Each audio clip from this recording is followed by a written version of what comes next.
Coming up on District Wire News, another crisis looms as Japan continues a long recovery from last week's devastation. We've got a live interview with an American university student whose family lives in Japan. And then, thousands of teachers and public workers in Maryland protest potential budget cuts after Governor Martin O'Malley looks to close the state's more than $1 billion budget gap by cutting money for schools. Find out what that might mean for teachers and the school district. Wire News starts now.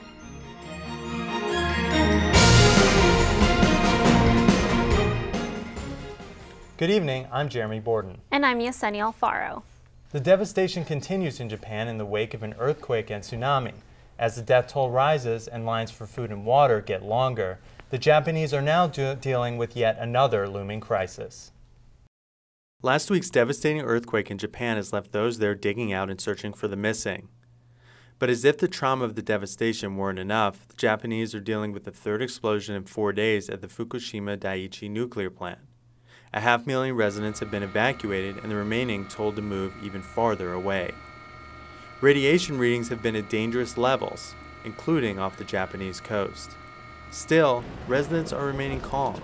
There are reports of long lines for food, but no incidents of looting or crime in some of the hardest hit places. The American ambassador says it's time for Americans to be there for the Japanese. America is one of Japan's closest friends. This is a time when our country needs to step up. As Japan digs out, officials are also preaching calm, saying that the impending situation in Japan does not match the 1986 fallout after Chernobyl in Russia. Radiation is spreading further and further from the site and being detected, for example, out to sea and in very, very low levels in Tokyo. So the implications are that the spread of radiation is increasing rather than being controlled, and the implications of that for Japan are devastating. As Japan continues to grieve, they are also preparing for a long, emotional recovery. Many Americans have become increasingly worried that nuclear fallout could reach Hawaii or California, but experts say that it is highly unlikely radiation could travel that far. Stock markets worldwide went down because investors are worried about the prospect of nuclear catastrophe in Japan. Overnight, Tokyo's main index slipped 10%.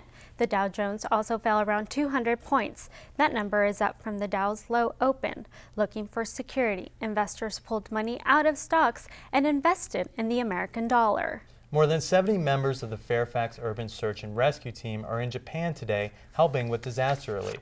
Others in the D.C. area are helping too, from rescue teams to college students. People right here in the metro area are reaching out however they can. Kate Musselwhite has the story. Virginia Task Force 1 from Fairfax, Virginia, is setting up camp in the coastal town of Ofanato and brought along 30 tons of equipment to help them in their search for survivors of this latest disaster.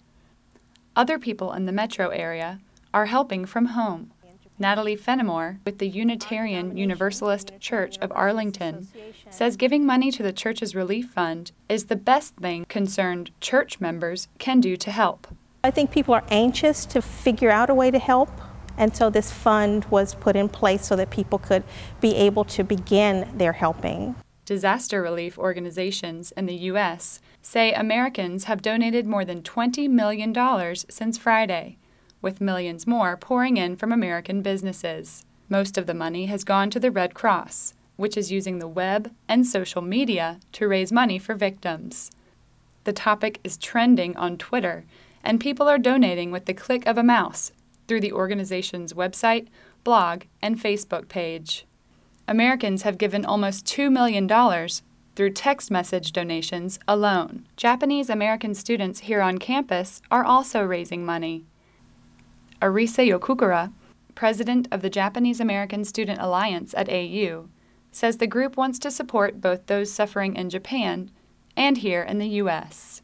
We've had members who are from the areas that have been hit the worst, who haven't been able to contact their friends. There's people personally on the Jas City board who couldn't contact their family until just a couple days ago, and some who still haven't been able to get in touch with a lot of friends or relatives, so it's really hard on everyone. Japanese American student groups from up and down the East Coast have teamed up to start a relief fund. Jinte Kim, president of the Japanese Career Development Group on campus, says they are trying to spread the word to as many people as possible. We are working on with like 12 different universities right now, and then we're trying to expand it like all over the U.S. The groups are planning a fundraising event this weekend to raise money and honor Japanese traditions. They plan to make origami paper cranes and decorate a giant Japanese flag to send to those suffering overseas. The event will be held from 12 to 3 p.m. this Sunday, March 20th, here at Cafe Asia in Arlington. People will pay $5 at the door, and during that 3-hour period, the restaurant will donate 10% of its sales to the Relief Fund. For District Wire News, I'm Kate Musselwhite. Businesses in downtown Bethesda are improving security to their stores after one employee of the Lululemon Athletica store was murdered and another employee was sexually assaulted Friday evening. Catherine Rollman has a report. Bethesda business owners are heightening security after the double sexual assault and homicide Friday night in downtown Bethesda. Shopkeepers say they're scared after the 2 Lululemon Athletic employees were beaten and raped. Police say they don't have video surveillance of the attack. Daddy and Son Clothing is located on Bethesda Row, a few doors down from the yoga store. The co-owner says she's being cautious and having cameras installed inside her store. I wanted to be able to go out into the community, have a good time, bring my kids down, be more aware of what's going on. Obviously with the cameras being more safe inside the store, especially because a lot of times I am, myself or just my husband or just one of us or someone else who works, just the one person. For now, Lululemon's doors remain closed and paper covers the windows of the crime scene. Police officials say they've increased patrol cars in the area and they're looking for the 2 male suspects who wore dark clothing, gloves, and masks. There is a $136,000 reward fund for information. Police say the surviving woman has been released from the hospital but continues her recovery. The investigation at Lululemon is still ongoing, but shopkeepers tell me they're taking extra precautions and improving security measures. In Bethesda, for District Wire News, I'm Catherine Rollman. A Maryland man was sentenced to 15 years of jail time in Cuba. 61-year-old Alan Gross was found guilty on Saturday for illegally bringing computer gear onto the island. His family says he was trying to improve internet access for Cuba's Jewish community. Gross has already been in prison for 15 months. His family and the U.S. government are asking for his immediate release. Former Mayor Adrian Fenty is off the hook. An outside investigator says there is nothing wrong about how Fenty awarded contracts for parks and recreation centers. The contracts to his friends and fraternity brothers became an issue during Fenty's unsuccessful re-election campaign. The report was released Monday after a year-long investigation. Thousands of Maryland teachers are protesting Governor Martin O'Malley's budget. The plan would cut about $100 million from the schools' budgets. Karina Stenquist has the story. Teachers, students, and other state workers marched Monday night in Annapolis. They came on buses from across the state, ringing school bells and repeating one clear message to the governor. Keep the promise! Keep the promise! This isn't a union, anti-union issue. This is an education of young people issue. These are our children, our students, and our future. I think everybody can rally around that. On top of statewide cuts, Prince George's County schools would lose another $20 million because of decreased enrollment. We're going to have to cut 1,000, 1,300 positions. In smaller jurisdictions, it's just as impactful. St. Mary's County is losing over 100 positions. Positions are going to be lost all across the state. Protesters say they understand that cuts need to be made. It's just a question of priorities. Government bailed out big business. All the CEOs got their raises and bonuses, and us teachers, we just want to keep our jobs. Changes to the pension system are the other sticking point. Under the new budget, public employees would have a choice. Either they can pay 5% of their salary into their pension and get fewer benefits, or increase to 7% to keep their current benefits. New state workers wouldn't have a choice and would all start at 7%. At the moment, budget, Maryland is facing $19 billion in unfunded pension liabilities and $16 billion in retiree health liabilities. Governor O'Malley has said the changes are needed to address what he calls the, quote, unsustainable math of the current benefit pension system. Well, I don't know enough about economics, but I can't imagine that cutting from schools and cutting from students is ever going to lead to any kind of sustainable future for our state. Teachers say even though they have a good relationship with O'Malley and Maryland schools are ranked #1 in the country, they still need to fight to keep their funding.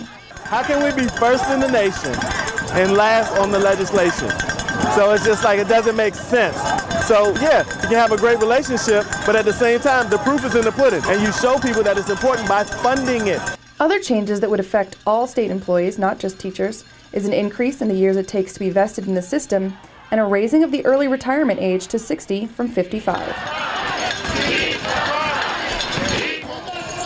As night falls, the crowd is still excited, listening to speakers, still animated, and still adamant that any cuts to this system will be too much, especially cuts to education. In Annapolis, for District Wire News, I'm Karina Stenquist. The Maryland State Senate voted today to allow undocumented high school students the ability to pay in-state tuition for college. There would be several requirements for the high school students, like proving that parents have paid taxes. The Maryland House still needs to take up the issue. A fraternity pledge ends up foaming at the mouth and experiencing seizures after drinking a bottle of soy sauce. The University of Virginia student was recently released from a 4-day stay in the hospital. Police suspect hazing. Annie Stevens has more. Dog food and soy sauce. That's what this UVA Zeta Psi pledge reportedly ate before his trip to the hospital. Some say hazing is an important part of pledging, something every fraternity brother has to go through to be a real part of the group. At American University, though, fraternity members say hazing pledges by making them do unsafe things just doesn't make sense. Michael Mullen says pledging is important because it allows them to share experiences that make them close. But he says traumatic hazing shouldn't be a part of that process. Shared experience is something that they'll make memories about, because the most important thing for us is putting the kids in a position where they can make memories for each other. Andre Stoller says he doesn't see any point to that kind of dangerous hazing, but he says there is a constructive way to get pledges to bond. But they can have miserable experiences without putting their lives and you know their moral standings at risk. You know, like you can have a difficult time doing something without getting hurt or without doing illegal stuff that's going to put you in jail.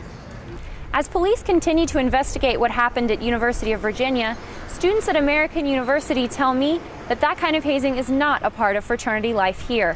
For District Wire News, I'm Annie Stevens. Coming up after the break, damaged dorm. The Sky Lounge in Letts Hall at American University is vandalized. Find out who is going to have to pay up and what it means for students who want to use the lounge. And then, a Superstore's planned move to D.C. is making small businesses owners on Georgia Avenue nervous.